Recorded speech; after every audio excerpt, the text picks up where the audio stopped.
अस्सलाम वालेकुम स्टूडेंट्स। दुरूद पाक पढ़ लें, उसके बाद हम अपना आज का थर्ड लेक्चर स्टार्ट करते हैं।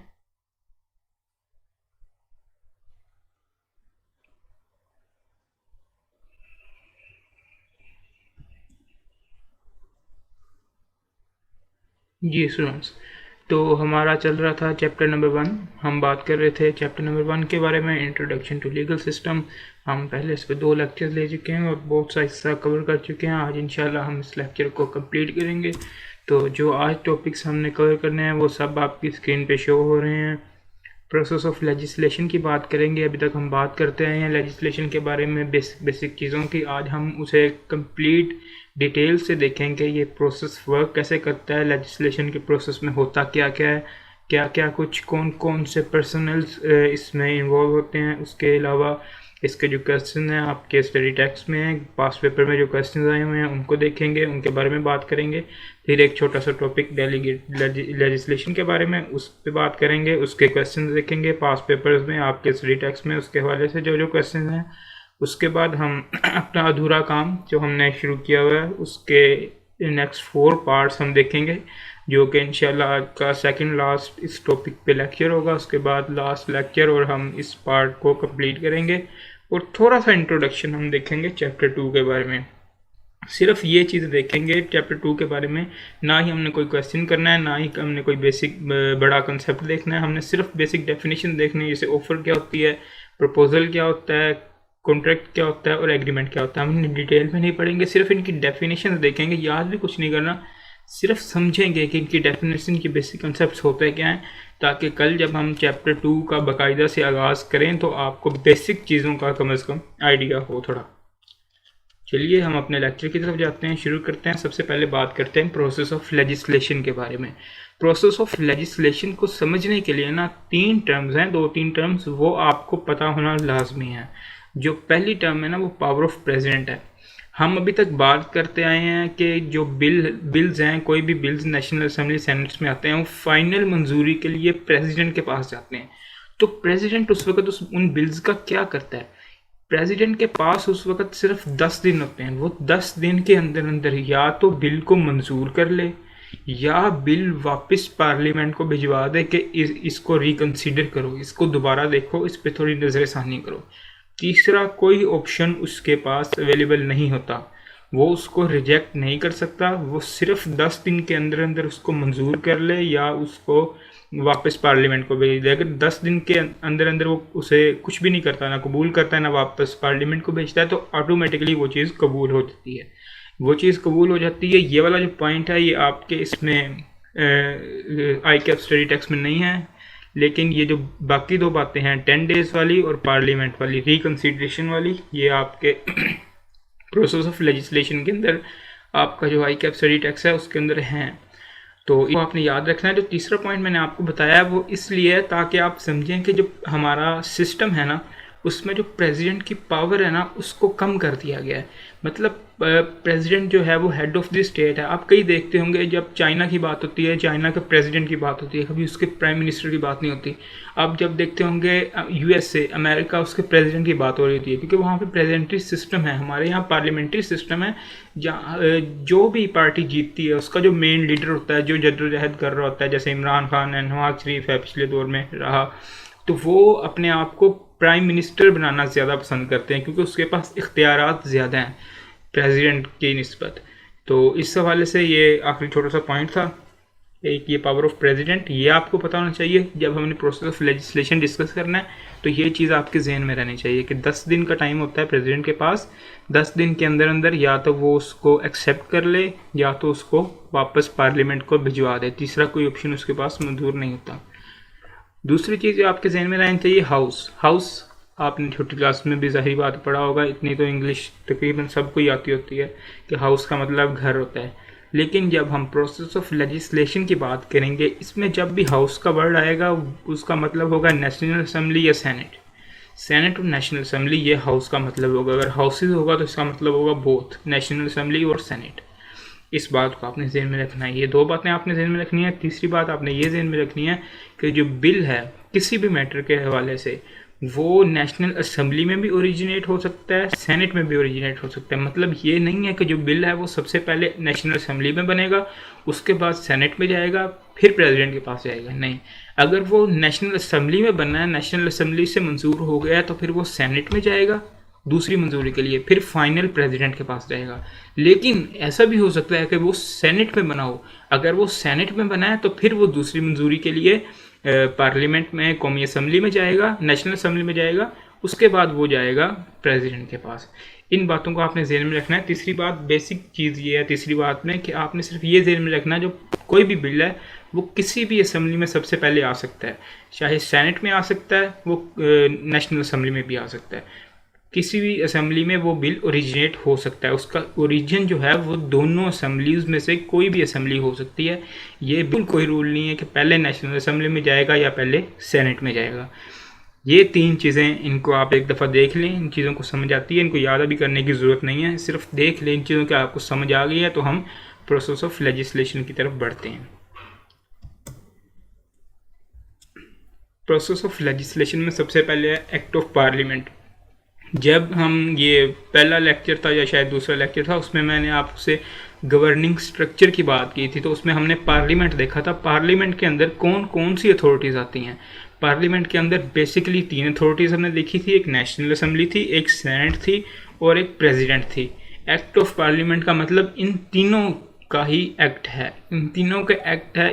ये तीनों का क्या क्या काम है पार्लियामेंट के अंदर, ये तीनों क्या क्या कर रहे होते हैं, इसको डिटेल से कुछ सिनेरियोज के अंदर जो है आई कैब ने वो बड़े ही आसान तरीके से इसको समझाया है। उसको हम देखते हैं।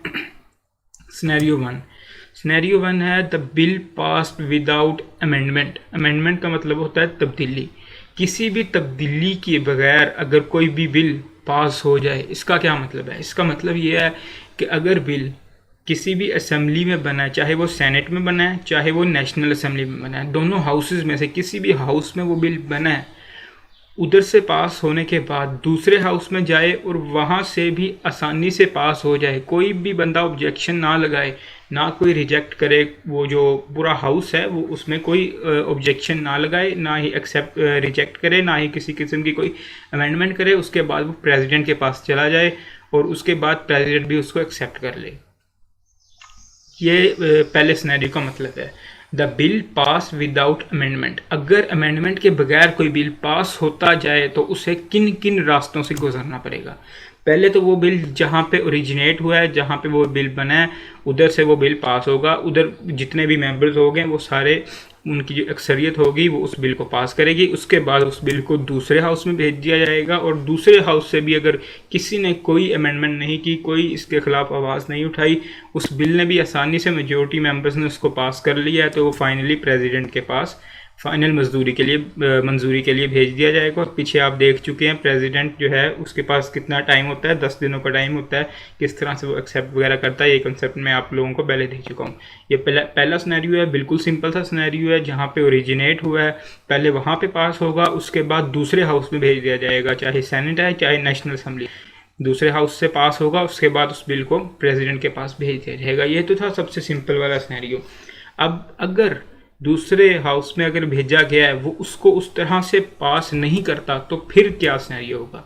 दूसरा सिनेरियो है the bill passed with amendments. दूसरे हाउस में, फॉर एग्जांपल नेशनल असेंबली में या सेनेट में किसी में वो बिल ओरिजिनेट हुआ है, अब दूसरे हाउस में उसको भेज दिया गया। अब दूसरा हाउस ये कहता है कि हम इसको पास तो करेंगे लेकिन एज इट इज़ पास नहीं करेंगे, इसमें हम किसी किस्म की थोड़ी सी तब्दीलियां करना चाहते हैं। ये जो पॉइंट 1 है ये आपने इस तरह से लिखा हुआ है, इसको हम इस तरह से नहीं चाहते, हम इसको इस तरह से लिखना चाहते हैं। वो पॉइंट 1 को चेंज कर देते हैं, उस बिल के वो पॉइंट 3 को चेंज कर देते हैं। अब क्या होगा? ऑब्वियसली लॉजिक की बात है कि अगर उन्होंने चेंज कर दिया है तो अब सीधा प्रेसिडेंट के पास तो नहीं जा सकता, क्योंकि जिस हाउस में ये बना था उस हाउस को तो इसका इल्म ही नहीं होगा कि दूसरे हाउस ने इसको चेंज कर दिया। तो चेंज करने के बाद वापस पहले हाउस में भेज दिया जाएगा जिस हाउस में ये बना था। समझने की बात ये है, पहले जिस हाउस में ये बना है उस हाउस से ये बिल पास हो गया, उसने दूसरे हाउस को भेज दिया। दूसरे हाउस ने क्या किया? उसको कबूल किया लेकिन उसमें थोड़ी थोड़ी तब्दीली कर दी। तो तब्दीली करने की वजह से वापस पहले हाउस में इसको भेज दिया जाएगा जिस हाउस में ये रूल जो है बना था, और फिर वो अगर इसको मंजूर कर लेंगे, अमेंडमेंट के साथ मंजूर कर लेंगे, तो फिर इस बिल को जो है वो प्रेसिडेंट के लिए मंजूरी के लिए प्रेसिडेंट के पास भेज दिया जाएगा। ये भी सिंपल सा सिनेरियो था, ज़्यादा मुश्किल सिनेरियो नहीं था, सिर्फ इसमें दूसरे हाउस ने अमेंडमेंट्स कर दिए हैं। इसको एक दफ़ा आपको पढ़ लें, होपफुली आप लोगों को समझ आ जाएगी। अब जब आप ये पढ़ते हैं तो आपको जहनों में ये क्वेश्चन लाजमी अराइज होता होगा कि अगर जो दूसरे हाउस ने अमेंडमेंट्स की हैं वो पहले हाउस को काबिल कबूल ना हों तो इस सिचुएशन में क्या होगा। इस सिचुएशन में सिनेरियो 4 जो आई कैब ने डिस्कस किया है उसको मैं पहले डिस्कस कर लेता हूँ क्योंकि वो इससे बिल्कुल कनेक्टेड है। तो the bill with amendment is not passed, हमने अभी पिछले सिनेरियो में सिनेरियो 2 में देखा है, अ bill is originated and pass either in national assembly और सेनेट। जिसमें वो बिल बना है उसमें वो बिल पास हो गया सबसे पहले, उसके बाद उसको मंजूरी के लिए दूसरे हाउस भेजा गया, उस दूसरे हाउस ने उसको पास किया लेकिन उसमें अमेंडमेंट्स कर दी, उसमें तब्दीली के साथ उसको पास किया। अब बिल को वापस पहले हाउस भेज दिया जाएगा। बिल को वापस जब पहले हाउस भेजा गया, पिछले सिनेरियो में उसमें जो पहले हाउस को वापस भेजा गया था तब्दीलियों के साथ, उसने उसको एक्सेप्ट कर लिया था, लेकिन इस सिनेरियो में वो एक्सेप्ट करने से इनकार कर देता है। वो कहता है नहीं, हम तब्दीलियां नहीं चाहते, हम वही बिल चाहते हैं। तो ऐसे में क्या होगा, वो हाउस जिसमें ये बिल ओरिजिनेट हुआ था उसने इनकार कर दिया है। अब उसकी रिक्वेस्ट पे जॉइंट सिटिंग एक होगी नेशनल असेंबली की भी और सेनेट के भी। जितने सेनेट के अरकान हैं, जितने नेशनल असेंबली के अरकान हैं, वो सब मिल के बैठेंगे और वो सब वोटिंग करेंगे उस बिल पे, और मेजॉरिटी उस बिल में जो फैसला करेगी वो फैसला होगा। अगर वहाँ से वो कबूल हो जाता है तो फिर उसको फाइनल मंजूरी के लिए प्रेसिडेंट के पास भेज दिया जाएगा। ये भी बिल्कुल सिंपल सा सिनेरियो था, पिछले सिनेरियो से कनेक्टेड सिनेरियो था। सिनेरियो नंबर 4 आपकी आई कैप बुक में है, ये हम सिनेरियो 2 के बाद पढ़ रहे हैं क्योंकि ये पिछले सिनेरियो के साथ कनेक्टेड है। पिछले सिनेरियो में हमने देखा था कि बिल एक असेंबली में जो है एक हाउस में ओरिजिनेट हुआ है, उधर से पास होने के बाद दूसरे हाउस में गया है, उसने अमेंडमेंट के साथ पास किया है, मंजूर किया है अमेंडमेंट के साथ, तो वापस पहले हाउस में भेज दिया जाएगा। अगर वो भी पास कर देता है तो फिर प्रेसिडेंट के पास भेज दिया जाएगा। लेकिन अगर वो पास नहीं करता तो फिर वो रिक्वेस्ट करेगा कि जॉइंट सिटिंग एक बुलाई जाए दोनों हाउसेस की, जिसमें सेनेट और नेशनल असेंबली के सब अरकान मौजूद हों। उन दोनों की मौजूदगी में फ़ैसला होगा, सब वोटिंग करेंगे। जो मेजॉरिटी बिल के हक़ में अगर वोट देगी तो फिर उसको प्रेसिडेंट के पास भेज दिया जाएगा, अगर उसके ख़िलाफ़ वोट देगी तो फिर उसको रिजेक्ट कर दिया जाएगा। ये है हमारा सिनेरियो 4। इसको भी एक बार पढ़ लें आप इधर वीडियो पॉज करके, होपफुली सिंपल सी चीज़ें हैं, आपको समझ आ जाएंगी। उसके बाद हम देखते हैं सिनेरियो 3। अब हमने देख लिया कि बिल अमेंडमेंट्स के साथ पास हुआ। सबसे पहले सिनेरियो में हमने देखा बिल बगैर किसी रुकावट के पास हुआ, जिसमें ओरिजिनेट हुआ, फिर दूसरे हाउस में आ गया, उसमें से भी पास हो गया, फिर सीधा प्रेसिडेंट के पास चला गया। दूसरे सिनेरियो में हमने देखा कि जिसमें ओरिजिनेट हुआ उससे पास हुआ, दूसरे हाउस में गया, उसने अमेंडमेंट्स कर दी, फिर पहले हाउस में वापस भेज दिया गया, उधर से पास हो गया, फिर प्रेसिडेंट के पास चला गया। उसके बाद सिनेरियो 4 में भी हमने अमेंडमेंट्स की बात की, अगर अमेंडमेंट्स को कबूल नहीं करते तो क्या होगा। जो सिनेरियो 4 की बात थी ना, अमेंडमेंट्स को कबूल नहीं करते तो क्या होगा, सेम वही बात, डिट्टो सेम वही बात सिनेरियो नंबर 3 पे अप्लाई होगी कि अगर बिल दूसरे हाउस के पास गया, उसने अमेंडमेंट के साथ पास किया था ना, अगर वो रिजेक्ट करते तो क्या होगा। बिल पहले हाउस से में ओरिजिनेट हुआ, बना, उधर से पास हुआ, उसके बाद उसको दूसरी मंजूरी के लिए दूसरे हाउस भेज दिया गया। अगर उसने रिजेक्ट कर दिया या 90 डेज़ के अंदर पास नहीं किया, ये 90 डेज़ का पीरियड होता है किसी भी बिल को पास करने के लिए सेनेट के पास या नेशनल असेंबली के पास। अगर 90 डेज़ के अंदर उस बिल पे कोई कार्रवाई नहीं होती तो वो ऑटोमेटिकली रिजेक्ट हो जाता है। ये पॉइंट MCQs के लिहाज से बहुत इंपॉर्टेंट है। और जितने भी डेज़ आएंगे, जैसे जैसे हम बुक में आगे चैप्टर्स कवर करते जाएंगे, बहुत से डेज़ आपको नज़र आएंगे, 90 डेज़, 14 डेज़, 120 डेज़। इन डेज़ पे आपने अपनी बुक में अंडरलाइन कर लेने हैं, इन डेज़ को साथ साथ आपने अंडरलाइन करते जाना है और ये डेज़ आपने लाजमी याद रखने हैं। तो हम, मेरा ख्याल, अभी पहले बार किसी डेज़ की बात कर रहे हैं, तो ये डेज़ हैं 90 डेज़। ये इस केस में है किसी भी हाउस को 90 दिन के अंदर अंदर किसी भी बिल को एक्सेप्ट या रिजेक्ट करना होता है।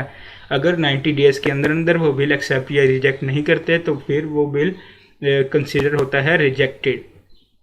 अब बात हम कर रहे थे कि अगर दूसरे हाउस ने उसको रिजेक्ट कर दिया या 90 डेज़ के अंदर पास नहीं हुआ, 90 डेज़ के अंदर पास नहीं हुआ तो भी ऑटोमेटिकली वो रिजेक्ट हो गया, एक ही बात है।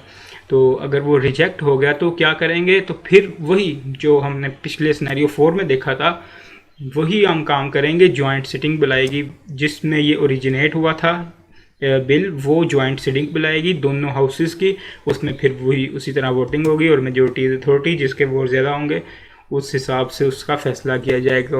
अगर फ़ैसला पॉजिटिव होता है तो फिर उसको फाइनल मंजूरी के लिए जो है वो प्रेसिडेंट के पास भेज दिया जाएगा। ये 4 बेसिक सिनेरियोज थे, चारों एक दूसरे से कनेक्टेड थे। इन चारों सिनेरियोज को आप एक दफ़ा पढ़ लें, एक दफ़ा देख लें, एक दफ़ा समझ लें। आपको इनमें कोई भी मुश्किल इसी तरह की आती है तो आप मुझे कॉन्टैक्ट करके उस मुश्किल के बारे में पूछ सकते हैं, मैं आपको गाइड कर दूँगा। कॉन्टैक्ट नंबर मैं आपको अपना दे चुका हूँ। इन 3 सिनेरियोज को देख लें 4 सिनेरियोज को। उसके बाद हम बढ़ते हैं अपने सिनेरियो 5 की तरफ। बहुत बेसब्री से आप लोगों को इसका इंतज़ार होगा, शुरू से हम देखते आ रहे हैं मनी बिल क्या होता है। मनी बिल के बारे में डिस्कशन कर रहे हैं। मनी बिल जो है वो सेनेट में पास नहीं होता, वो 10 उसका सेनेट से कोई ताल्लुक़ नहीं होता, सिर्फ वो पार्लियामेंट में पास होता है। पार्लियामेंट में पास होने के बाद प्रेसिडेंट की तरफ भेज दिया जाता है। तो पहले तो ये बात करते हैं कि मनी बिल होता क्या है। मनी बिल कोई भी पैसों से, जैसे इसका नाम है मनी, जो भी पैसों से रिलेटेड बिल्स होते हैं ना उनको मनी बिल कहते हैं। जैसे फाइनेंस बिल्स होते हैं, बजटिंग वाले बिल होते हैं, टैक्सेशन के लिहाज से जो बिल्स होते हैं उनको मनी बिल कहते हैं। और ये मनी बिल्स की ये रेस्ट्रिक्शन है, इनके लिए लाजमी है, ये सिर्फ नेशनल असेंबली में ओरिजिनेट हो सकते हैं। इसे आप एक किस्म की बिल्स की एक्सेप्शंस भी कह सकते हैं। मनी बिल्स की खसूसियत ये है कि ये सिर्फ नेशनल असेंबली में ओरिजिनेट होता है। इसका सेनेट की मंजूरी से, सेनेट अगर कोई भी इस पे सवाल उठाए, सेनेट कोई भी इस पे बात करे, उससे कोई ताल्लुक नहीं होता। बस एक फॉर्मेलिटी के लिए ना इस बिल की जब ये ओरिजिनेट हुआ नेशनल असेंबली से, नेशनल असेंबली में पास हुआ तो इसकी एक कॉपी जो है वो रिकमेंडेशंस के लिए सेनेट की तरफ भेजी जाती है। तो सेनेट में अगरचे वो रिकमेंडेशंस दें और पार्लियामेंट जो है अपनी नेशनल असेंबली तो इस पे है, चाहे वो रिकमेंडेशन पे अमल करे चाहे उन पे अमल ना करे, इससे बिल की वैलिडिटी पे कोई भी इफेक्ट बिल्कुल भी नहीं आएगा। तो बेसिकली बिल का ताल्लुक जो है, बिल के एक्सेप्टेंस का ताल्लुक जो है वो सेनेट से नहीं होता। ये नेशनल असेंबली में बनता है, नेशनल असेंबली से पास होता है और उसके बाद ये फाइनल मंजूरी के लिए प्रेसिडेंट के पास भेज दिया जाता है। प्रेसिडेंट के हवाले से हम बहुत सारी बात पहले डिस्कस कर चुके हैं। प्रेसिडेंट के पास 10 दिन होते हैं, 10 दिन के अंदर उसने किस तरह से इसको एक्सेप्ट या रिजेक्ट करना होता है। सॉरी, रिजेक्ट वो नहीं कर सकता, एक्सेप्ट या रिटर्न करना होता है। उसके बाद अगर प्रेसिडेंट रिटर्न कर दे, हम यही बात बार बार करते आ रहे हैं, हमने नेशनल असेंबली क्या क्या करती है, सेनेट क्या क्या करता है, ये सब सिनेरियोस हमने देख लिए। अब थोड़ा सा प्रेसिडेंट के बारे में थोड़ी सी डिस्कशन कर लेते हैं कि अगर प्रेसिडेंट बिल्कुल रिटर्न कर दे रिकन्सिडरेशन के लिए तो क्या होगा। अगर प्रेसिडेंट ने रिटर्न कर दिया है, बिल्कुल वही सिनेरियो 3 है जो सिनेरियो 4 हम पढ़ते आ रहे हैं, अभी तक हमने दोनों सिनेरियोस को देखा है, उनमें जो काम हुआ है जॉइंट सिटिंग वाला सेम वही काम होगा।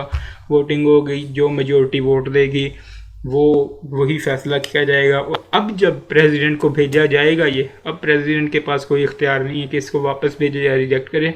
अब प्रेसिडेंट को इसको कबूल करना होगा या 10 दिन के अंदर अगर कबूल नहीं हुआ तो ऑब्वियसली ऑटोमेटिकली इसको कबूल तस्वुर किया जाएगा।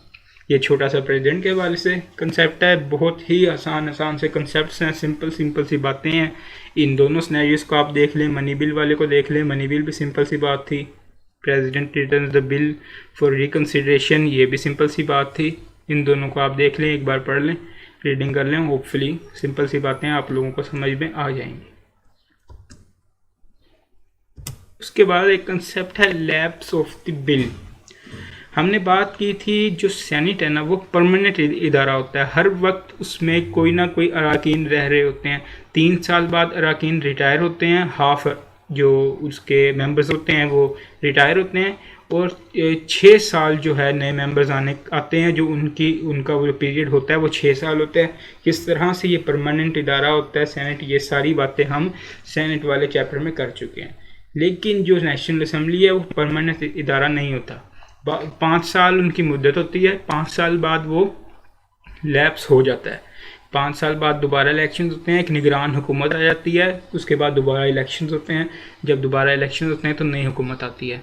इसका जो पीरियड है नए इलेक्शंस का और पुरानी हुकूमत के जाने का, एक तो इसमें बिल्कुल भी नेशनल असम्बली काम नहीं कर रही होती। इसके अलावा भी कोई हंगामी ऐसी सूरत हाल आ सकती है जिसमें नेशनल असम्बली और सेनेट दोनों ही आउट ऑफ दिस सेशन हों, दोनों ही सेशन में ना हों, उनके इजलास ना हो रहे हों, दोनों ही कोई एहतजाज कर रहे हों या कोई और मार्शल किस्म की सूरत हाल का सामना करना पड़ रहा हो।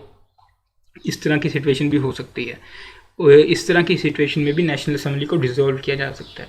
जो बिल है उस पर नेशनल असम्बली के डिसॉल्व होने का क्या असर पड़ेगा, ये हमें लैप्स ऑफ बिल में देखना है।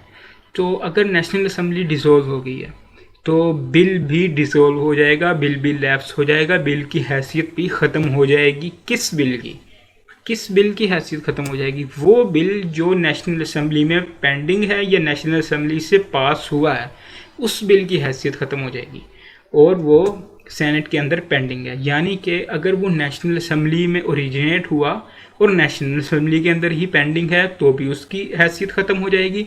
अगर वो नेशनल असम्बली के अंदर ओरिजिनेट हुआ, नेशनल असम्बली से पास हो चुका है वो बिल और वो सेनेट में पेंडिंग है तो भी उसकी हैसियत ख़त्म हो जाएगी। एग्जाम्पल्स मैंने अपनी तरफ से डाली हैं, इनको आप देखें।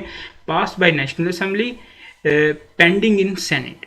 नेशनल असम्बली से पास हो गया, हमने पढ़ा है, अभी पढ़ के आए हैं। तो एक हाउस से अगर बिल पास हो गया तो उसको एसेंट के लिए, उसको मंजूरी के लिए दूसरे हाउस में भेजा जाता है। तो अगर नेशनल असम्बली में वो ओरिजिनेट हुआ है बिल और नेशनल असम्बली से वो पास हो गया, उसके बाद उसको सेनेट में भेजा गया है, सेनेट के अंदर वो बिल पेंडिंग है, अभी पास नहीं हुआ। अगर तो पास हो जाएगा सेनेट के अंदर फिर तो बिल वो लॉ बन जाएगा ना। लेकिन अब अगर सेनेट के अंदर वो पेंडिंग है, सेनेट में पास नहीं हुआ, पीछे से नेशनल असम्बली जो है वो डिसॉल्व हो जाती है किसी भी वजह से, तो उस बिल की हैसियत ख़त्म हो जाएगी। या फिर वो बिल नेशनल असम्बली के अंदर ओरिजिनेट हुआ, नेशनल असम्बली में ही उन्होंने भी उसको पेश किया है, नेशनल असम्बली में उसकी वोटिंग हो रही है, अभी वो वोटिंग के मरहले में चल रहा है, अभी नेशनल असम्बली से ही मंजूर नहीं हुआ, तो फिर अगर नेशनल असम्बली डिसॉल्व हो गई तो लॉजिकल सी बात है उस बिल की हैसियत ख़त्म हो जाएगी। ये दो सिनेरियो हैं जिसमें उस बिल की हैसियत ख़त्म हो जाएगी। बिल की हैसियत ख़त्म नहीं कब होगी? ऑब्वियसली बात है, लॉजिकल सी बात है कि अगर तो वो बिल का कोई ताल्लुक ही नहीं है नेशनल असम्बली से तो उसकी हैसियत ख़त्म नहीं होगी।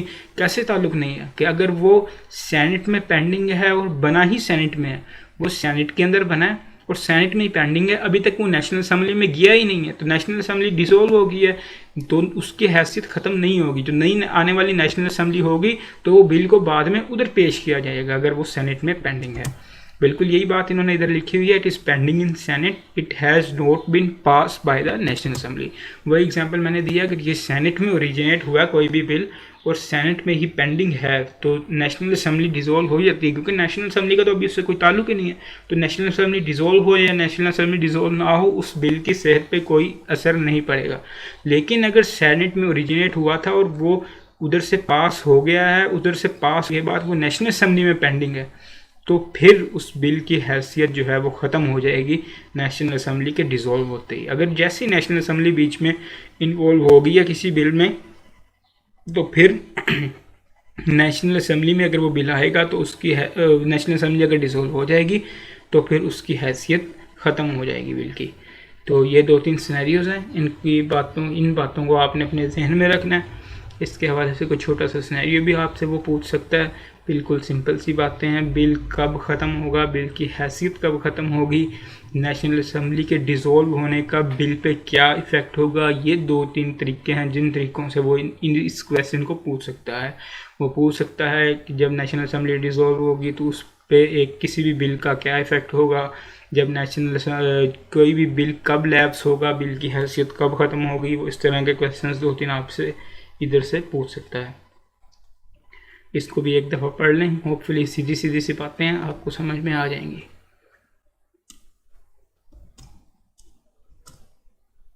आगे एक छोटा सा जो टॉपिक है वो ऑर्डिनेंस के बारे में है। अब नेशनल असम्बली के बारे में जैसे हमने बात की कि नेशनल असम्बली 5 साल बाद डिसॉल्व हो जाती है।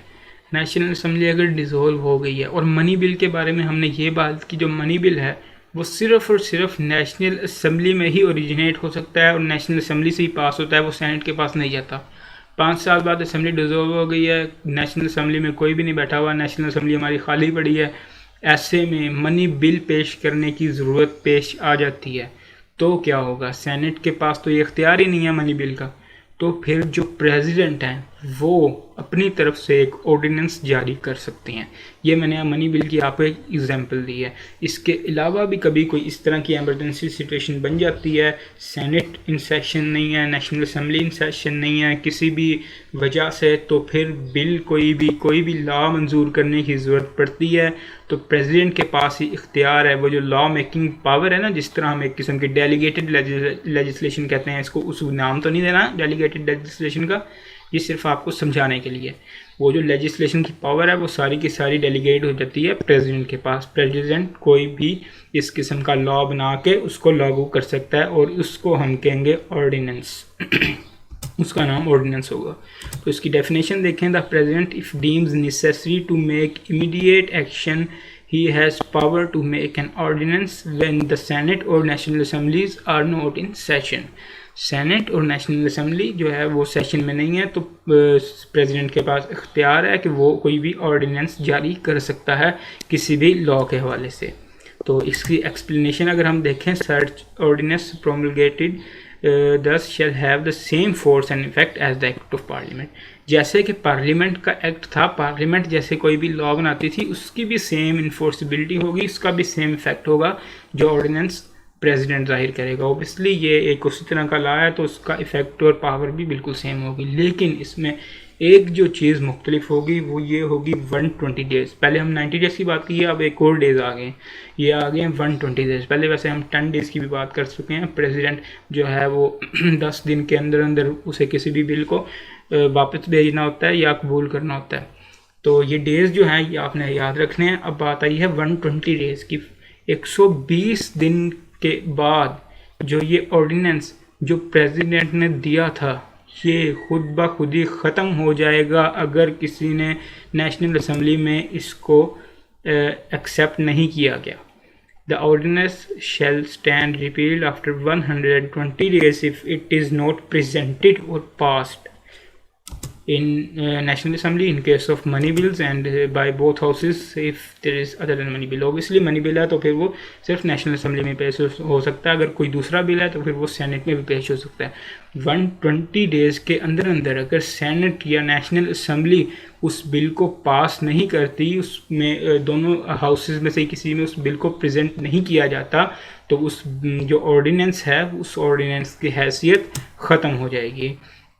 नेशनल असम्बली में अगर वो बिल पेश किया गया है तो नेशनल असम्बली क्या कर सकती है? नेशनल असम्बली जो 120 डेज़ का पीरियड है, फॉर एग्जांपल नेशनल असम्बली सोचती है कि हमें इस पे मोर डिस्कशन की ज़रूरत है, तो वो एक रेजोल्यूशन पास करेगी जिसमें वो कहेगी जो 120 डेज़ का पीरियड है इसको हम 50 दिन 100 दिन 200 दिन तक एक्सटेंड करते हैं ताकि इस ऑर्डिनेंस पे मज़ीद डिस्कशन की जा सके। या तो वो इसको 120 डेज़ के पीरियड को एक्सटेंड कर देगी कि रेजोल्यूशन एक पास करवा के, या फिर रेजोल्यूशन के थ्रू उस ऑर्डिनेंस को नामंजूर कर देगी। पार्लियामेंट या नेशनल असम्बली या सेनेट उसके पास ये पावर है कि वो इस ऑर्डिनेंस को डिसअप्रूव भी कर सकती है। 120 डेज़ बाद तो इसने अगर कुछ भी ना किया ओबियसली एक्सपायर हो ही जाना है। तो ये ऑर्डिनेंस के हवाले से 2-3 बातें हैं, बिल्कुल सिंपल सी बातें हैं, इनको आप पढ़ें, कोई चीज़ समझ नहीं आती आप पूछ सकते हैं,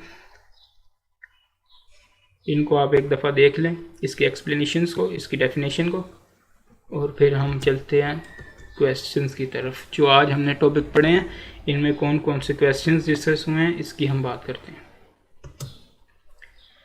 ICAB स्टडी टेक्स्ट को अगर हम देखें तो उसमें प्रैक्टिस क्वेश्चन नंबर 2 आपके स्क्रीन पे शो हो रहा है।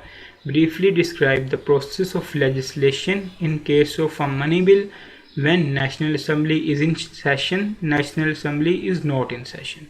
बिल्कुल सिंपल सी बात की है उसने कि मनी बिल के बारे में बता दें इसका क्या होगा अगर नेशनल असम्बली इन सेशन है, national assembly is not in session है। अगर आपने ये जो आज का लेक्चर पढ़ा है इसको याद कर लेंगे तो बिल्कुल आपको ज़रा भी मुश्किल नहीं होगी। ये बिल्कुल सिंपल सा क्वेश्चन है। अगर नेशनल असेंबली जो है वो इन सेशन है तो obviously money bill national assembly में ओरिजिनेट होगा, उधर से वो पास होने के बाद डायरेक्टली प्रेसिडेंट को भेज दिया जाएगा।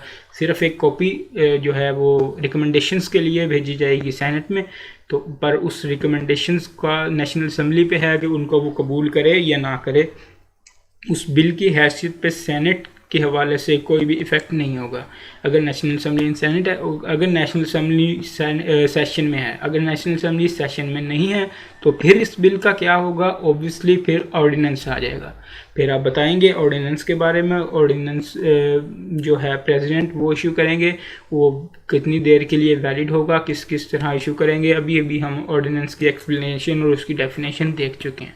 तो ये प्रैक्टिस क्वेश्चन नंबर 2 बड़ा ही आसान सिंपल सा क्वेश्चन उसने पूछा हुआ।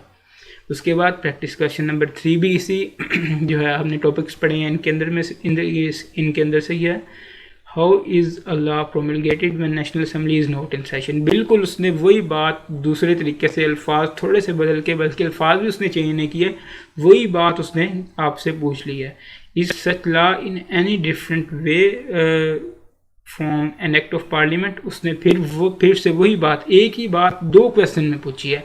इन दोनों क्वेश्चन में उसने ऑर्डिनेंस के बारे में पूछा है। उसने क्या एक्ट ऑफ पार्लियामेंट के अलावा भी कोई लॉ मेकिंग का जरिया हो सकता है? बिल्कुल हो सकता है। कौन सा हो सकता है? ऑर्डिनेंस हो सकता है, जो अभी हम पढ़ के आए हैं। बट इज इट्स टेन्योर, इसके टेन्योर के बारे में भी हम पढ़ लिए हैं कि ये 120 डेज़ के लिए वैलिड होता है और 120 डेज़ बाद इसकी हैसियत ख़त्म हो जाती है अनलेस पार्लियामेंट ये 120 डेज़ एक रेजोल्यूशन के ज़रिए बढ़ा दे। तो इस क्वेश्चन में भी कोई मुश्किल वाली बात नहीं है, सिंपल सी सीधी सी बातें पूछी गई हैं। ये तो थी ICAPS स्टडी टेक्स्ट की बात। अब हम पास पेपर्स की बात कर लें। क्या पास पेपर्स में भी इस तरह के क्वेश्चन आते हैं?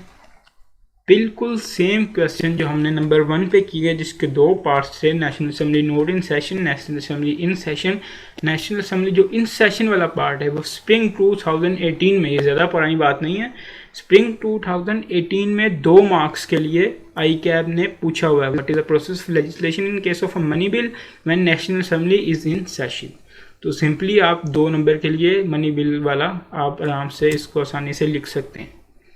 अगला क्वेश्चन तो ICAP पास पेपर से है, वो है briefly describe the process of legislation in case of a money bill when national assembly is in session, national assembly is not in session.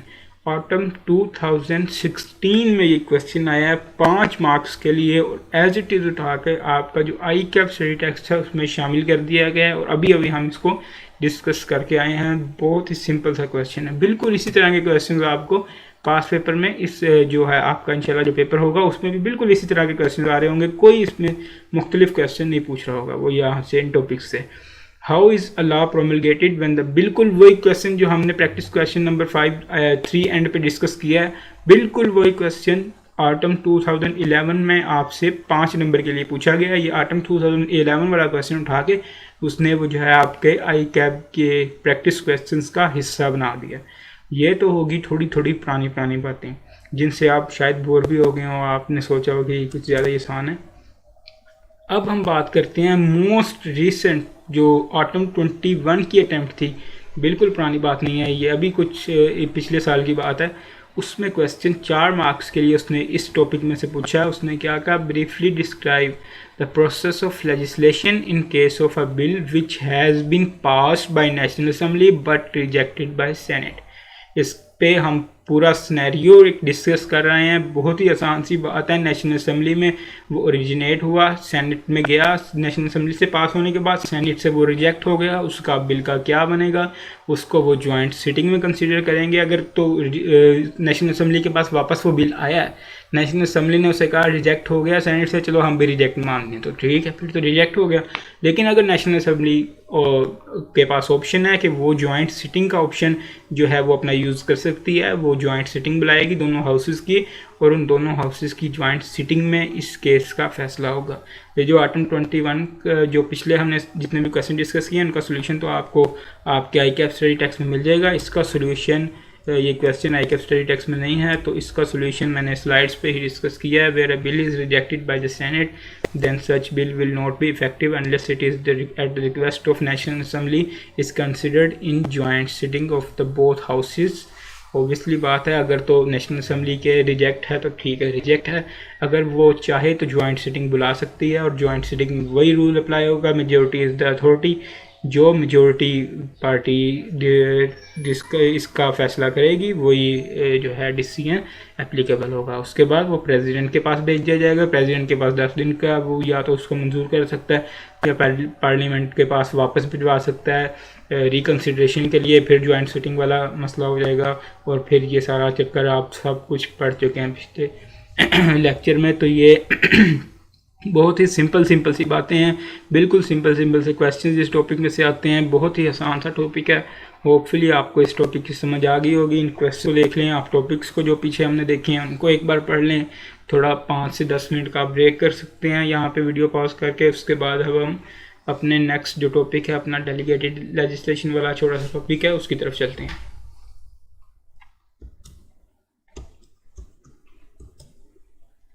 Delegated legislation शुरू से मेरे ख्याल से हम बात करते आ रहे हैं। पहले लेक्चर से ही डेलीगेटेड लेजिस्लेशन पे थोड़ा आपको बताया कि जो डेलीगेटेड लेजिस्लेशन है इसका मतलब है लॉ मेकिंग पावर किसी को दे दी जाती है। पार्लियामेंट, हमने देखा है लॉ मेकिंग पावर किसके पास होती है, पार्लियामेंट के पास होती है। एक हमारी नेशनल असम्बली है पार्लियामेंट के अंदर, एक हमारा सेनेट है और तीसरा हमारा प्रेसिडेंट है। इनके पास होती है लॉ मेकिंग पावर। अगर नेशनल पार्लियामेंट जो है वो अपनी मर्जी से किसी और को, किसी भी बॉडी को, किसी प्रोफेशनल बॉडी को, किसी लोकल अथॉरिटी को, किसी को भी अगर वो लॉ मेकिंग पावर डेलीगेट कर देती है किसी हद तक, तो उसको डेलीगेटेड लेजिस्लेशन कहेंगे। बिल्कुल डेफिनेशन में यही चीज़ लिखी हुई है। In delegated legislation power is given to an executive, a minister or a public body to make the subordinates or delegated legislation for a specific purpose only। Specific purpose के लिए किसी भी मिनिस्टर को या पब्लिक बॉडी को ये दी जा सकती है। आगे एग्जांपल लिखी हुई है कि किसी लोकल अथॉरिटी को लॉ मेकिंग पावर दे दी गई है। ये सिंपल सी डेफिनेशन है, बिल्कुल आसान सी, कोई इसमें मुश्किल चीज़ नहीं है। पावर जो है वो पार्लियामेंट के अलावा किसी और बॉडी को दे दी जाती है लॉ बनाने की।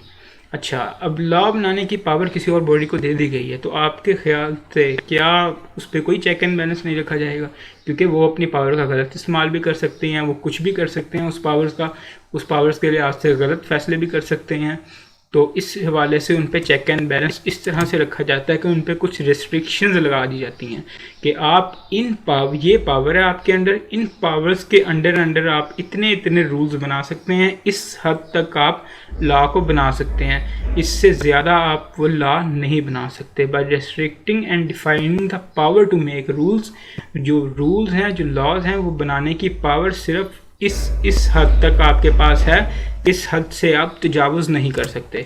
अगर वो उस हद से तजावुज़ करते हैं, इस केस में कोर्ट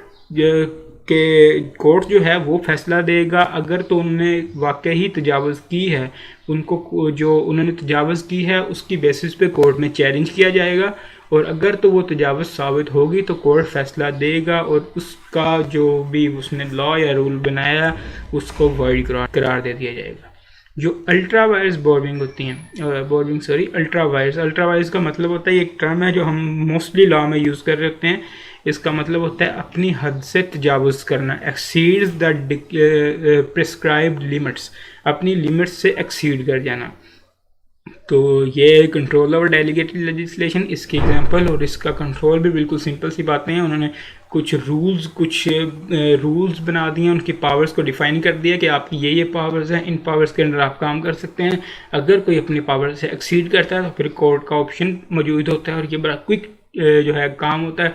कोर्ट में जाते हैं, कोर्ट में सारा कुछ पेश किया जाता है कि इस तरह से ये पावर्स थी, लेकिन इन्होंने ये लॉज बनाए हैं और ये अपनी अथॉरिटी से एक्सीड किया है, तो कोर्ट फौरी तौर पे उसको इनवैलिड करार दे देती है, वॉइड करार दे देती है। डेलीगेटेड लेजिस्लेशन के कुछ फ़ायदे भी होते हैं, कुछ नुकसान भी हो सकते हैं। पहले फ़ायदों की अगर हम बात कर लें तो सबसे पहले फ़ायदा होता है टाइम। आजकल आपने देखा होगा बहुत ज़्यादा अफरा तफरी का आलम है, पार्लियामेंट के अंदर हुकूमत गिर रही है, हुकूमत बच रही है, और भी बहुत सारे काम हो रहे हैं, जलसे जुलूस हो रहे हैं। तो पार्लियामेंट के पास इतना टाइम नहीं होता कि वो जो भी बिल पेश हुआ है उसको जो है हर मेंबर जाके अपने घरों में अच्छी तरह से उसको पढ़े, उसको समझे, इतना टाइम किसी के पास नहीं होता। तो जब हम डेलीगेट कर देते हैं लॉ बनाने की पावर, तो जिनको डेलीगेट किया जाता है वो अच्छी तरह से उनको पढ़ते हैं, उनको समझते हैं, उसके बाद उसमें नेसेसरी अमेंडमेंट्स करके तो फिर उस जो कानून है उसको लागू किया जाता है। तो ये इसका पहला जो है वो एडवांटेज है कि पार्लियामेंट के पास इतना टाइम नहीं होता कि मैटर्स को डिटेल में समझती फिरे, तो इसलिए डेलीगेट कर दी जाती है पावर, तो वो पार्लियामेंट का टाइम भी एक सेव करती है। इसके बाद एक्सपर्ट ओपिनियन। एक्सपर्ट ओपिनियन का मतलब ये है कि जो पार्लियामेंटेरियन मोस्टली आपके बैठे हुए हैं वो बीए पास बैठे हुए हैं। जो ग्रेजुएशन है ना वो एक लाजमी चीज़ है आपको एमएलए बनने के लिए, बस ग्रेजुएशन से अलावा कोई भी आपकी रिक्वायरमेंट नहीं है। तो अगर कोई आईटी के लिहाज से कोई स्पेसिफिक चीज़ के लिहाज से बिल पेश होता है तो उनको उसकी बिल्कुल भी समझ नहीं आएगी। तो बेहतर ये है कि उस फील्ड के जो माहिर हैं उनको जो है वो पावर डेलीगेट कर दी जाए। अगर कोई आईटी के लिहाज से बिल है तो जो आईटी के कुछ माहिरीन हैं उनको वो पावर डेलीगेट कर देते हैं कि आप ये बिल है इसको आप समझें, इसमें नेसेसरी अमेंडमेंट्स करें और इनको लागू करवाएं। तो ये इसका एक फ़ायदा है, हमें एक्सपर्ट्स की ओपिनियन मिल जाती है। बिल्कुल यही चीज़ इन्होंने industries groups outside the parliament और कमर्शियल के बारे में इन्होंने एग्जांपल्स दे के बिल्कुल यही चीज़ लिखी हुई है। ये भी आप देख लें, इसकी भी आपको समझ आ जाएगी। उसके बाद है फ्लेक्सिबल। जो डेलीगेटेड लेजिस्लेशन है ना उसमें जो अमेंड करना है ना वो बहुत आसान है। मैंने अभी आपको कोर्ट की बात की थी, सिर्फ सिंपल कोर्ट में जाएं और कोर्ट उसके खिलाफ फैसला दे देगी। लेकिन जो पार्लियामेंट ने लॉ बना दिया उसको अमेंड करना बहुत ज़्यादा लंबा प्रोसेस और मुश्किल काम है। हमने बात की जब सबसे पहले पार्लियामेंट ने लॉ बना दिया तो एक हाउस में उसको अमेंड करना है, जिस हाउस ने उसको अमेंड करने का फैसला किया है वो हाउस उसको अमेंड करेगा, पहले उस हाउस से पास होना है। कोई पता नहीं उस हाउस से पास हो या ना हो। अगर उस हाउस से पास होता है कितने दिन लग जाते हैं, कितनी लंबी डिस्कशन होती हैं, उसके बाद दूसरे हाउस में फिर वही प्रोसेस चलेगा, उस हाउस से पास होगा कि नहीं होगा, अगर नहीं होगा तो फिर वापस आ जाएगा, अगर होगा फिर आगे प्रेसिडेंट के पास जाएगा। तो ये लंबा चौड़ा काम होता है, फ्लेक्सिबिलिटी इसमें बहुत कम है। तो लेकिन डेलीगेटेड लेजिस्लेशन में ऐसा कोई केस नहीं है। पार्लियामेंट ने जो पावर्स दी है उनको अगर वो उन्होंने एक्सरसाइज नहीं किया, अगर कोई ठीक लॉ भी बनाया उसको लेकिन अमेंड करना चाहते हैं तो वो फिर भी आसानी से उसको अमेंड कर सकते हैं, इतने लंबे चौड़े जो है प्रोसीजर में वो नहीं पड़ेंगे। तो ये फ्लेक्सिबिलिटी के हवाले से ये 3 एडवांटेजेस हैं। पहला टाइम है, दूसरा हमें एक्सपर्ट्स की ओपिनियन मिल जाती है, तीसरा फ्लेक्सिबल जो है वो डेलीगेटेड लेजिस्लेशन ज़्यादा है एक्ट ऑफ पार्लियामेंट के मुकाबले में। इसके कुछ डिसएडवांटेजेस भी हैं, 2 डिसएडवांटेजेस हम डिस्कस करते हैं। पहले तो आप बुक पे देखे बगैर आपके जहन में अगर कोई डिसएडवांटेज आता है तो आप वो सोचें आपके जहन में क्या आता है, इसका डिसएडवांटेज क्या हो सकता है। अगर डेलीगेटेड लेजिस्लेशन है, कवानीन बनाए जा रहे हैं, डेलीगेटेड लेजिस्लेशन के ज़रिए कवानीन बना रहे हैं, इसको भी डेलीगेट कर दी पावर, उसको भी डेलीगेट कर दी पावर, उसको भी डेलीगेट कर दी। एक बना रहा है एक कानून, दूसरा बिल्कुल उससे उल्ट कानून बना रहा है, तीसरा उसको अमेंड कर रहा है, इधर पार्लियामेंट में कवानीन बन रहे हैं, इतने सारे कवानीन हो जाएंगे, इतनी सारी अमेंडमेंट्स हो जाएंगी, उनको मैनेज करना, उनको जो है वो लिखना, उनको नोट करना, उनको रिकॉर्ड करना बहुत ज़्यादा मुश्किल काम हो जाता है। इसका एक तो डिसएडवांटेज ये है। दूसरा डिसएडवांटेज ये है जो पार्लियामेंट में लोग बैठे हुए हैं वो मैंने और आपने अपने वोट से डायरेक्ट वोट से इलेक्ट किए हैं, उनको हमने पावर्स दी हैं लॉ बनाने की, हमारे हक में हमारे मुतालिक आप लॉज बनाएं। लेकिन जिनको डेलीगेट की जाती है पावर वो हमारे वोट से नहीं आए, उनमें हमारी मर्ज़ी शामिल नहीं है, वो अपनी मर्ज़ी से किसी भी बंदे को डेलीगेट कर दी जाती है, तो वो इलेक्टेड मेंबर्स नहीं होते। बिल्कुल यही 2 डिसएडवांटेजेस उन्होंने लिखे हुए हैं। The main criticism of delegated legislation is that it takes law making away from the democratically elected members. जो जमहूरी तरीके से हमने मेंबर्स इलेक्ट किए हैं उनसे जो है वो लॉ मेकिंग पावर ले ली जाती है, किसी और को दे दी जाती है। Power to law is given to unelected civil servants and experts working under the supervision of government ministers। तो इसका ये पहला डिसएडवांटेज है। दूसरा डिसएडवांटेज वही जो मैंने आपको बताया, बहुत सारे लॉज हो जाएंगे, बहुत सारी अमेंडमेंट्स हो जाएंगी जिनको मैनेज करना बहुत मुश्किल हो जाएगा। ये सिंपल से 3 एडवांटेजेस और 3 डिसएडवांटेजेस हैं। हमने डेफिनेशन देखी है, इसकी थोड़ी सी एक्सप्लेनेशन देखी है, एडवांटेजेस देखे हैं 3 और 2 डिसएडवांटेजेस देखे हैं। बिल्कुल सिंपल से बिल्कुल आसान सी बातें हैं। ये जो है ना एग्जामिनर के लिहाज से बहुत ज़्यादा इंपॉर्टेंट टॉपिक रहा है, सबसे ज़्यादा वो पास पेपर में क्वेश्चन इसी से पूछता रहा है। अगर हम इसके क्वेश्चन की बात करें तो ICAP सिंटैक्स में प्रैक्टिस क्वेश्चन नंबर 5 उससे पूछा है, briefly describe how delegated legislation takes place and also describe how control is exercised over delegated legislation. उसने कहा डिस्क्राइब करें डेलीगेटेड लेजिस्लेशन को। बिल्कुल, आप जो हमने डेफिनेशन इसकी देखी है कि law making power unelected person को, दूसरे नुमाइंदों को दे दी जाती है, वो आपने बताना था। And how control is exercise, वो जो कंट्रोल की हेडिंग में चीज़ें हमने पढ़ी हैं वो आपने बताना था, किस तरह से इसको कंट्रोल किया जाता है। Power to makes rule restrict कर दी जाती है पावर, उसके बाद कोर्ट में इसको चैलेंज किया जा सकता है किसी भी लॉ और रूल को, और वो कोर्ट उसके मुताबिक फैसला देगा। तो ये बिल्कुल सिंपल सा क्वेश्चन है, कोई इसमें से मुश्किल बात नहीं है, कोई सिनेरियो वाली बात नहीं है। आई कैप पास पेपर में अगर हम देखें तो वो कहता है what is delegated legislation, state one disadvantage of delegated legislation. ये 2 मार्क्स के लिए स्प्रिंग 2020 में, ज़्यादा पुरानी बात नहीं है, पूछा गया था डेलीगेटेड लेजिस्लेशन की डेफिनेशन, और उसका सिर्फ एक एडवांटेज आपको 2 मार्क्स के लिए पूछा गया था। सिंपली आप उसकी डेफिनेशन और एक डिसएडवांटेज, दो हमने डिसएडवांटेज देखे हैं, उनमें से एक आप बता दें तो आपको 2 नंबर पूरे मिल जाएंगे। बिल्कुल इसी तरह स्प्रिंग 2018 में पूछा गया briefly describe how delegated legislation take place and also describe how control is exercised over delegated legislation. बिल्कुल ये जो ICAP स्टेट एग्जाम में क्वेश्चन है वो स्प्रिंग 2018 से लिया गया, और ये 4 मार्क्स का क्वेश्चन था। सिंपल सी चीज़ें लिखने में आपको सिर्फ 4 मार्क्स कीमती जो हैं वो आपको मिल सकते हैं, जो आपको फेल होने से बचा सकते हैं। तो ये ICAP पास पेपर में आखिरी क्वेश्चन हम देखते हैं। स्प्रिंग 2015 में 5 मार्क्स का उसने क्वेश्चन पूछा था, what do you understand by delegated legislation, उसकी डेफिनेशन लिखनी है। State 2 advantages and disadvantages, 2 advantages लिख देने थे आपने, टाइम, वो जो एक्सपर्ट ओपिनियन एंड फ्लेक्सिबिलिटी, उनमें से कोई भी 2 एडवांटेजेस, और जो 2 डिसएडवांटेजेस हमने पढ़े हैं वो आपने लिख देने थे। तो आपको इसके 5 मार्क्स मिल जाने से ये स्प्रिंग 2015 में आए, यानी कि पास पेपर में भी बिल्कुल इस तरह के सीधे सीधे क्वेश्चन आते हैं, और अगर आगे आएंगे तो फिर भी इसी तरह के क्वेश्चन आपको आएंगे। तो आपने डेलीगेटेड लेजिस्लेशन को थोड़ा सा समझ तो आपने लिया होगा, तो थोड़ा सा समझ के इसको क्रैम कर लेना। ये था हमारा डेलीगेटेड लेजिस्लेशन। उसके बाद हम अपना अधूरे काम की तरफ आते हैं, basic structure of constitution of Pakistan. Hopefully आपने प्रीएम्बल जो है और उसके बाद जो 5 शेड्यूल्स है वो फर्स्ट लेक्चर में आपने याद कर लिए थे, कंसीडरिंग मैं ये कंसीडर करूँगा। और कल वाले लेक्चर के सेकंड लेक्चर के जो हवाले से आपने जो उसके फर्स्ट 4 पॉइंट्स थे, फर्स्ट 4 पार्ट्स थे, वो भी आपने याद कर लिए थे, जो चीज़ें मैंने बताई। अब नेक्स्ट 4 पार्ट्स हम देखते हैं। Part number 5, relation between federation and provinces. Obviously इसमें रिलेशन की बात की गई है, तो इसमें जो भी चीज़ें लिखी होंगी वो रिलेशन के बारे में लिखी होंगी।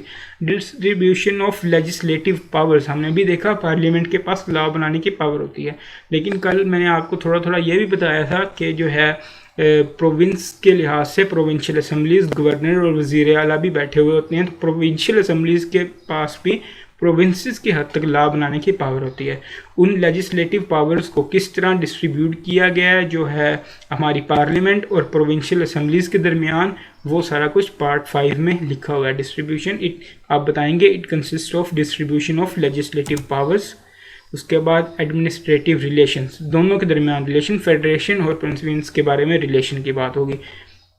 ये 2 चीज़ें बिल्कुल सिंपल सी चीज़ें, डिस्ट्रीब्यूशन ऑफ लेजिस्लेटिव पावर्स होगी, relation between federation and provinces होगी।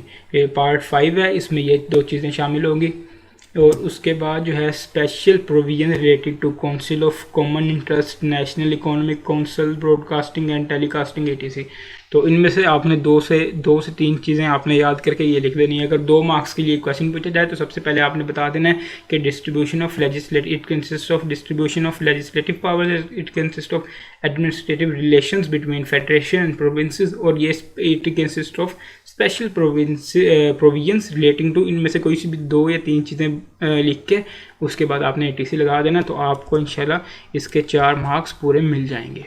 ये सिंपल सी चीज़ थी, आसान, बिल्कुल आसान याद करने के लिए। उसके बाद है part 6, finance, property, contracts and suits. इन जो चीज़ें हैं, फाइनेंस मतलब कि अभी हम मनी बिल में भी फाइनेंस का जिक्र पढ़ के आए हैं, जो पैसों से रिलेटेड चीज़ें होती हैं वो, प्रॉपर्टी से रिलेटेड जो कॉन्ट्रैक्ट्स होते हैं और मुकदमे जो होते हैं, सूट्स, उनसे रिलेटेड जितनी भी चीज़ें हैं वो पार्ट 6 में, हमारे कॉन्स्टिट्यूशन के पार्ट 6 में लिखी हुई हैं।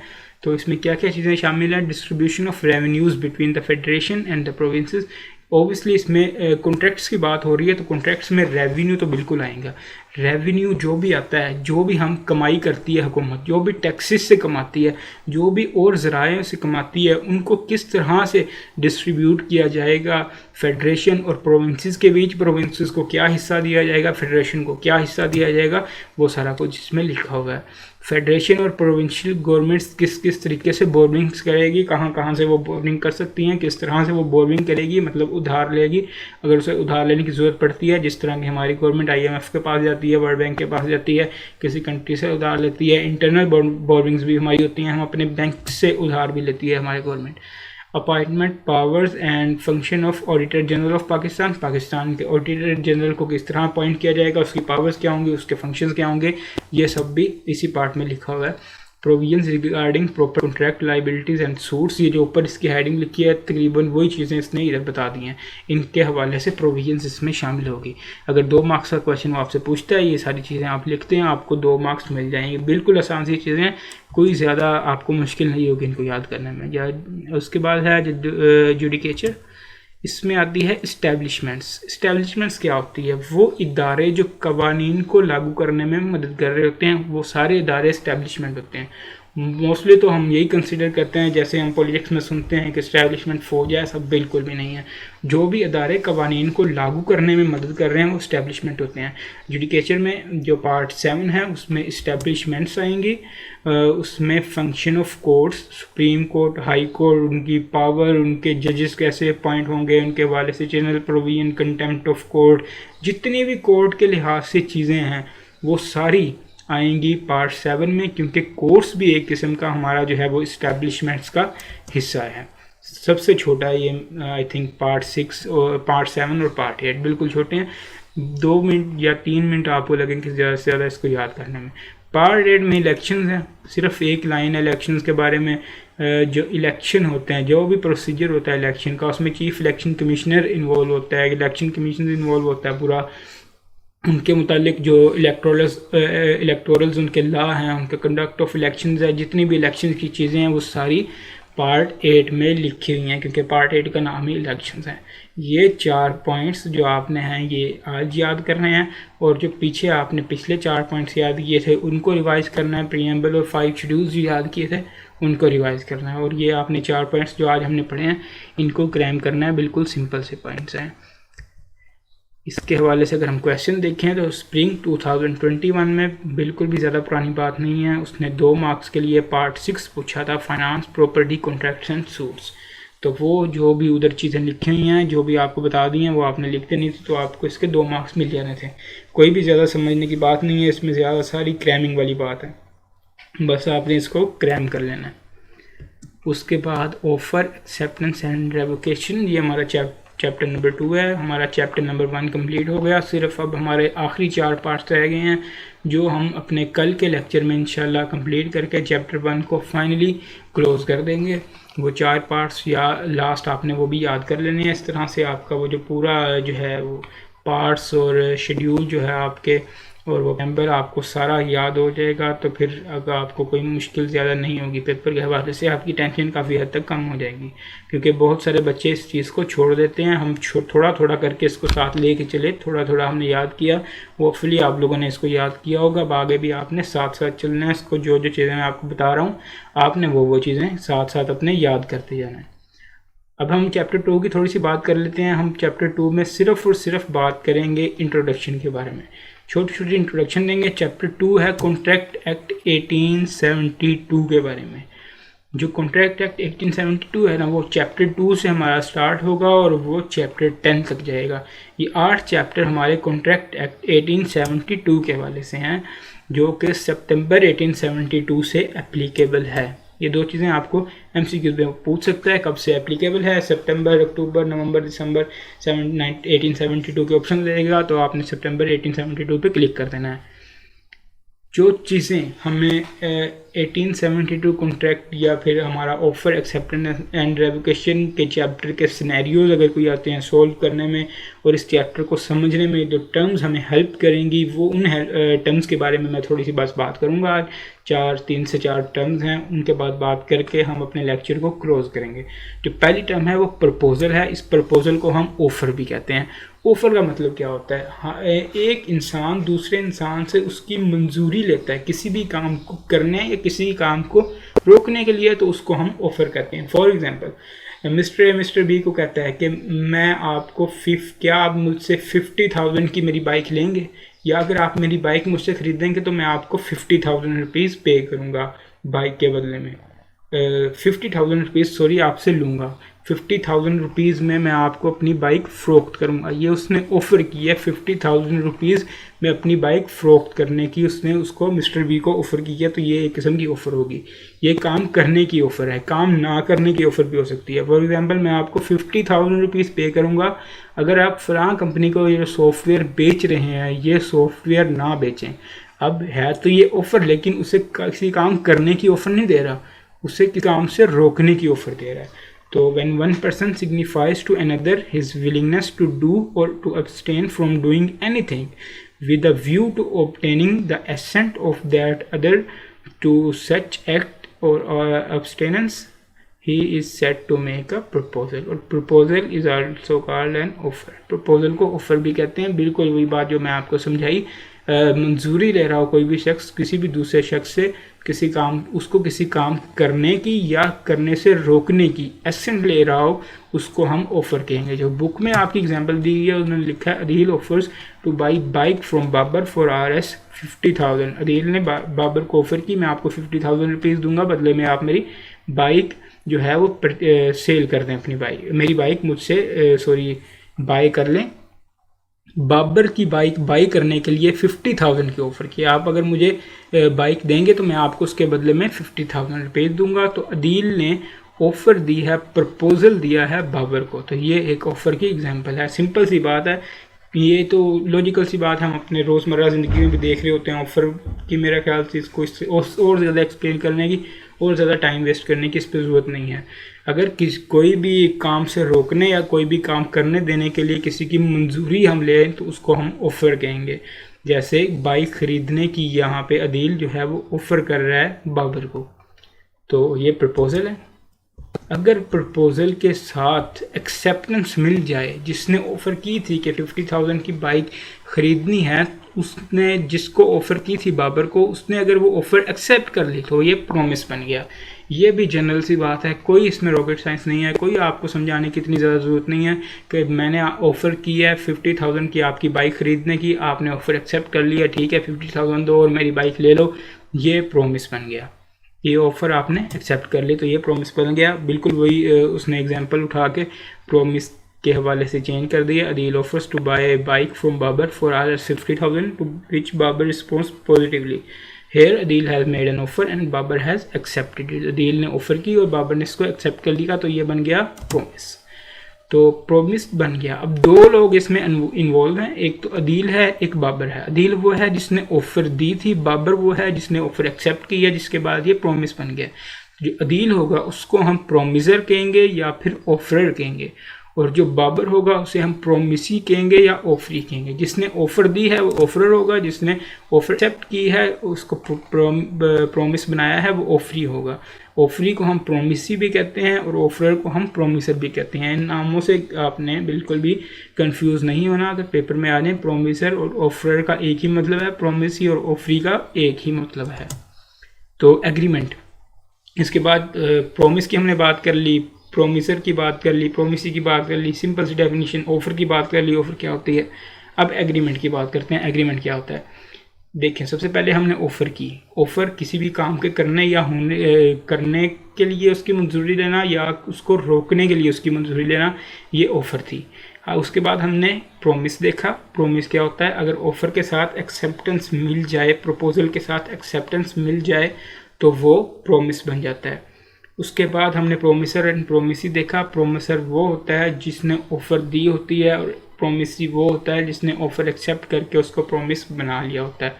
एग्रीमेंट क्या होता है, जिस तरह ये प्रॉमिस बना है, प्रपोजल से और एक्सेप्टेंस से मिलके ये प्रॉमिस बना है, अगर इसमें कंसीडरेशन शामिल हो जाए तो ये एग्रीमेंट बन जाता है। अब सवाल ये पैदा होता है कि कंसीडरेशन क्या होती है। कंसीडरेशन होता है बदला या फ़ायदा। इस कॉन्ट्रैक्ट से, इस एग्रीमेंट से जो फ़ायदे हासिल होते हैं दोनों पार्टीज़ को, उनको कंसीडरेशन कहते हैं। फॉर एग्जांपल, इसी अगर हम एग्जांपल को देखें, ऊपर आप पढ़ें प्रॉमिस की वाली example, Adeel offers to buy bike from Babar for R S 50,000। उसने 50,000 की बाइक जो है बाबर की ख़रीदने की ऑफ़र की बाबर को, जो बाबर ने एक्सेप्ट कर ली। तो ये प्रोमिस बन गया। अब हम देखते हैं इसमें कंसिडरेशन है कि नहीं, बदला है कि नहीं। 50,000 जो बाबर के लिए जो बदला है, जो बाबर के लिए कंसिडरेशन है, वो है 50,000। बाबर को 50,000 मिलेंगे, ये उसके लिए कंसिडरेशन है। अदील के लिए कंसिडरेशन है, अदील को बाइक मिलेगी। जो चीज़ उनको बदले में मिलेगी इस एग्रीमेंट के, उसको हम कंसिडरेशन कहते हैं।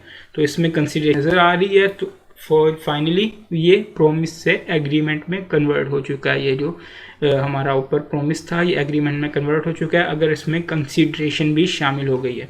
और ऑब्वियसली कंसिडरेशन इसमें शामिल है। Adeel offers to buy bike from Babar 50,000 Babar को मिलेगा, ये बाबर के लिए कंसिडरेशन है। अदील को एक बाइक मिलेगी, ये अदील के लिए कंसिडरेशन है। ये भी बिल्कुल सिंपल सी बात थी, कोई इतनी कम्प्लेक्स बात नहीं थी। ओके, आपको प्रपोजल की समझ आ गई है, आपको प्रोमिस की समझ आ गई है, आपको प्रोमिसर प्रोमिसी ऑफर ऑफरी की समझ आ गई है, आपको एग्रीमेंट की समझ आ गई है।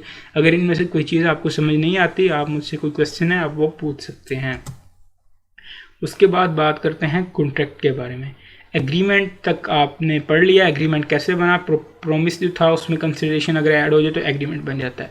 इस तरह एग्रीमेंट में अगर इन्फोर्सिबिलिटी, ये सारी एक चेन चलती आ रही है, ये सारा आपको ज़हन में रखना बहुत ज़्यादा आसान हो जाएगा। इस तरीके से एग्रीमेंट को इन्फोर्सिबिलिटी के साथ ऐड कर दें तो वो बन जाता है कॉन्ट्रैक्ट।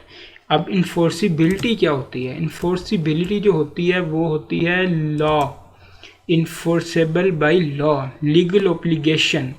अगर तो एग्रीमेंट लॉ उसे इन्फोर्स कर सकता है, जो एग्रीमेंट आपने किया है वो लॉ के ज़रिए इन्फोर्सेबल है, तो वो इन्फोर्सिबिलिटी के लिहाज से कॉन्ट्रैक्ट बन जाएगा ऑटोमेटिकली। और दूसरी चीज़ इसमें आती है इंटेंशन टू सू।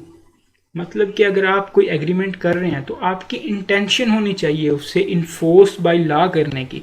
ये नहीं आपकी इंटेंशन होनी चाहिए कि मैंने इसको इन्फोर्स बाय लॉ ही नहीं करना। अगर किसी तरह से भी ये इंटेंशन नज़र आ रही है कि मैंने इसको लॉ के ज़रिए इन्फोर्स नहीं करना, मैं इसको मुकदमा कभी भी नहीं कर सकता, तो फिर वो कॉन्ट्रैक्ट नहीं बनेगा। इसकी आपको ठीक से समझ तब आएगी जब मैं आपसे डिस्कस करूँगा इसकी exception. In case of social or domestic agreements, the usual presumption is that the parties do not intend to create legal relationship. For example, कि मैंने मिस्टर ए ने मिस्टर बी को डिनर पे इनवाइट किया, mister A ने जो invitation है उसको एक्सेप्ट कर लिया।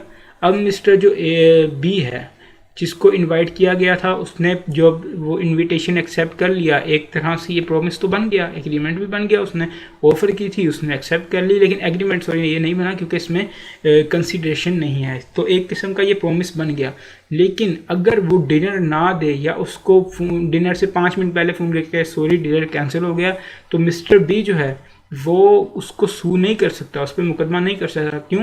क्योंकि उसकी इंटेंशन ही नहीं थी। जब उन्होंने कॉन्ट्रैक्ट कर रहे थे तो उनकी सू करने की कोई इस तरह की इन्फोर्सिबिलिटी की इंटेंशन उनकी बिल्कुल भी नहीं थी। तो इसकी वजह से ये उसको सू नहीं कर सकता, ये कॉन्ट्रैक्ट नहीं बना। अगर कॉन्ट्रैक्ट इन्फोर्स बाय लॉ हो, नज़र आ रहा हो कि ये इंटेंशन है सू करने की, ये कि फॉर्मल कॉन्ट्रैक्ट बनने जा रहा है, तो भी वो कॉन्ट्रैक्ट होगा, वरना वो कॉन्ट्रैक्ट नहीं होगा। अब हम इन्फोर्सिबिलिटी के एग्जांपल अगर हम देखें, आपकी स्क्रीन पे शो हो रही होगी। Adeel offers to sell his furniture to Babar for 50,000। Adeel ने बाबर को ऑफर की 50,000 का फर्नीचर सेल करने की। अब ये हंसी मजाक में बात नहीं हो रही है, उसने 50,000 रुपीज़ लेने हैं और फर्नीचर देना है बदले में। तो ये एक प्रॉपर ऑफर हो रही है। Babar accept this offer, Babar ने ऑफर एक्सेप्ट कर ली, सबसे पहले एक्सेप्ट किया है, तो ये प्रॉमिस बन गया। अब देखें इस पर कंसिडरेशन नज़र आ रही है? जी बिल्कुल नज़र आ रही है। Adeel offers to sell his furniture, Adeel ने फर्नीचर बेचना है बाबर को, तो अदील को मिलेगा 50,000। अदील के लिए कंसिडरेशन 50,000, बाबर के लिए कंसिडरेशन उसका फर्नीचर। तो दोनों के लिए कंसिडरेशन भी नज़र आ रही है, तो ये एग्रीमेंट भी बन गया। अब देखते हैं इसमें इन्फोर्सिबिलिटी नज़र आ रही है कि नहीं नज़र आ रही। इसमें कहीं पे भी इस तरह की कोई इंटेंशन नहीं नज़र आ रही कि इन्होंने ये हंसी मजाक में कॉन्ट्रैक्ट किया है, या फिर उनकी कोई भी इंटेंशन नहीं थी कि असल में सेल करने की, असल में बेचने की, पैसे लेने देने की, किसी किस्म की कोई इंटेंशन नहीं थी। In this agreement is if there is default by either party, कोई भी पार्टी अगर इसमें से कोई डिफ़ॉल्ट कर जाती है, an action of breach of contract can be enforced through a court of law provided all the essential elements of valid contract are present in the agreement।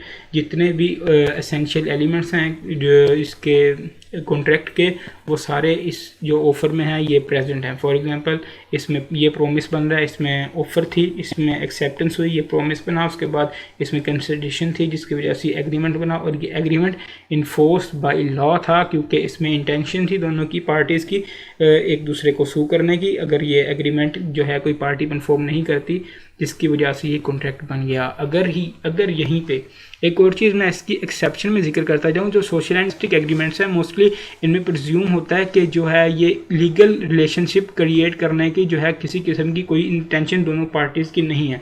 लेकिन जिस तरह मैंने आपको example the invitation of party की, party पे invite कर रहे हैं, लेकिन इनवाइट करते हुए दोनों ने एक एग्रीमेंट साइन कर लिया। एक एग्रीमेंट ये साइन कर लिया कि अगर ये पार्टी नहीं होगी तो आप मुझे इतने रुपए देंगे एज अ कंपनसेशन, इतने रुपए क्लेम करेंगे। अब उन्होंने चूँकि ये एग्रीमेंट, ये कॉन्ट्रैक्ट साइन कर लिया है, उन्होंने पहले से ये टर्म एंड कंडीशन अप्लाई कर ली हैं। साफ नज़र आ रहा है कि उनकी इंटेंशन है ये इन्फोर्सिबिलिटी की या सू करने की इंटेंशन है।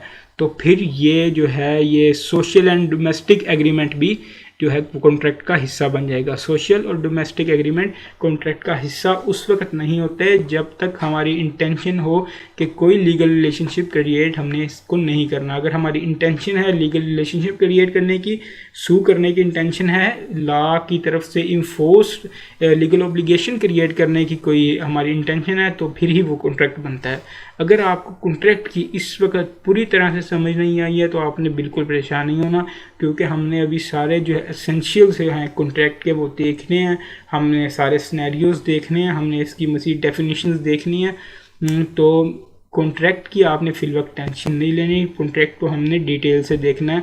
आपको जो चीज़ें समझने की हैं फिल वक्त वो आपको समझ होनी चाहिए। प्रॉमिस की, आपको प्रोमिसी क्या होता है, प्रोमिजर क्या होता है, ऑफ़र क्या होती है, प्रॉमिस क्या होता है और एग्रीमेंट क्या होता है। ये चार चीज़ें को आपको अच्छी तरह समझनी चाहिए, और जो कॉन्ट्रैक्ट है उसकी बस थोड़ी थोड़ी आपको समझनी चाहिए, और एक्सेप्शन का बताना चाहिए कि अगर कोई डोमेस्टिक या सोशल जो है वो एग्रीमेंट है तो उसमें प्रिजम्पशन ये होती है कि लीगल रिलेशनशिप क्रिएट नहीं हो रहा, तो उसकी बेसिस पे हम उसको कॉन्ट्रैक्ट नहीं कहते।